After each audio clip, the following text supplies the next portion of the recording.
आज का ये स्पेशल वीडियो डेडिकेटेड है उन सभी स्टूडेंट्स को जो सुबह उठने में संघर्ष करते हैं और जिन्हें लगता है कि रात का वक्त पढ़ाई के लिए ज्यादा सही है। अगर आप भी नाइट स्टडी शेड्यूल को अपनाते हैं या अपनाना चाहते हैं, तो ये वीडियो आपके लिए एक गाइड की तरह काम करेगा। इसमें मैं आपको बताऊंगा कि किस तरह आप अपनी रात की पढ़ाई को ज्यादा प्रभावी और प्रोडक्टिव बना सकते हैं, बिना नींद के बहकावे में आए, बिना ध्यान भटके और लगातार लंबे समय तक फोकस के साथ। याद रखो दोस्तों, जिंदगी का राजा बनने के लिए बातों से नहीं, रातों से लड़ना पड़ता है। अगर तुम आज चैन से सो गए, तो कल चैन से नहीं जी पाओगे, क्योंकि आज मेहनत करने का वक्त था और तुमने आराम को चुना। या तो ढोंग करना बंद करो कि तुम पढ़ाई कर रहे हो, या फिर ऐसे पढ़ो कि दुनिया तुम्हें याद रखे। क्योंकि जब तुम चादर तान के सो रहे होते हो, उसी वक्त कोई दूसरा इंसान तुम्हारे ही सपनों को तुमसे छीनने की तैयारी में होता है। रात को पढ़ना आसान नहीं होता। इसमें सुबह से ज्यादा एनर्जी और पेशेंस चाहिए होता है। सुबह उठकर पढ़ने वालों को विल पावर की जरूरत होती है, लेकिन रात में पढ़ने वालों को खुद से जंग लड़नी होती है। जब तुम्हारी आंखें कहें सो जाओ, तो तुम्हारा जुनून बोले अभी नहीं। मेहनत करो लगातार, ये सोचकर नहीं कि एग्जाम डेट आने के बाद पढ़ लेंगे। अगर इस दुनिया में कोई सबसे बड़ा इन्वेस्टमेंट है, तो वो है नॉलेज का। जो चीज पैसे से नहीं हो सकती, वो ज्ञान से हो सकती है। अगर अब तक टाइम वेस्ट कर दिया है, दिन मौज में और रात रील्स में बर्बाद कर दी है, तो अभी भी वक्त है। देर का मतलब हार नहीं होता। हो सकता है ये लंबे जंप लेने से पहले का बैकवर्ड स्टेप हो। हर किसी की चॉइस, कैपेसिटी और इंटरेस्ट अलग होता है। अगर आपको रात को पढ़ने में मजा आता है, तो इस वीडियो की 5 स्ट्रेटजीज आपके लिए रामबाण साबित होंगी।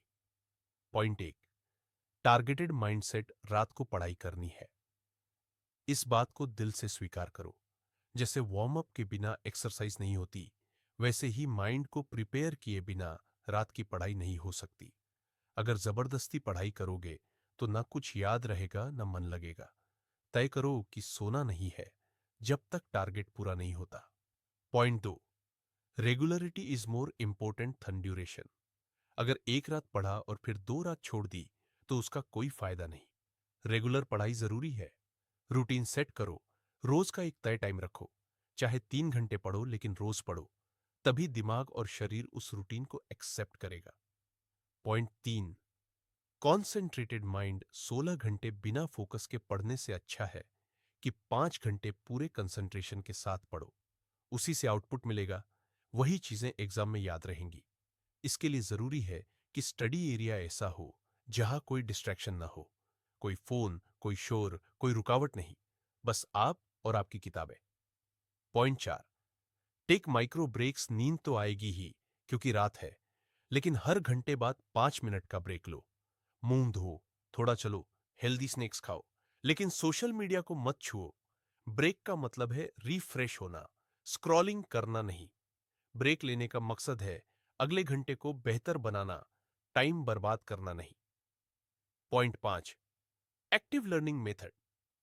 सिर्फ किताब देखकर मत पढ़ो, लिखकर पढ़ो, बोलकर याद करो, शॉर्ट नोट्स बनाओ, मॉक टेस्ट दो। जब दिमाग एक्टिव रहेगा, तो नींद नहीं आएगी और चीजें लंबे वक्त तक याद रहेंगी। पढ़ाई तब मजेदार बनती है जब उसे आप इंटरेस्टिंग बना देते हो। रिवीजन। 5 पॉइंट्स। वही, टारगेटेड माइंडसेट।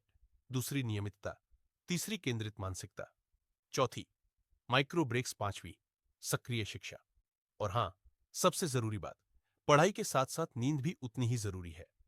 6 से 8 घंटे की नींद हर इंसान की जरूरत है। अगर रात को पढ़ रहे हो, तो दिन में नींद पूरी करो। हेल्थ के साथ कोई समझौता मत करो, क्योंकि हेल्थ रही तो ही पढ़ाई होगी। तो दोस्तों, जागते रहो, पढ़ते रहो, क्योंकि पिताजी की फिक्र को फक्र में बदलना है, पिताजी की टेंशन को प्राउड में बदलना है। मेहनत करो, लगन से पढ़ो, और देश में नहीं, दुनिया में देश का नाम रोशन करके दिखाओ। जय हिंद, वंदे मातरम। जीत फिक्स है।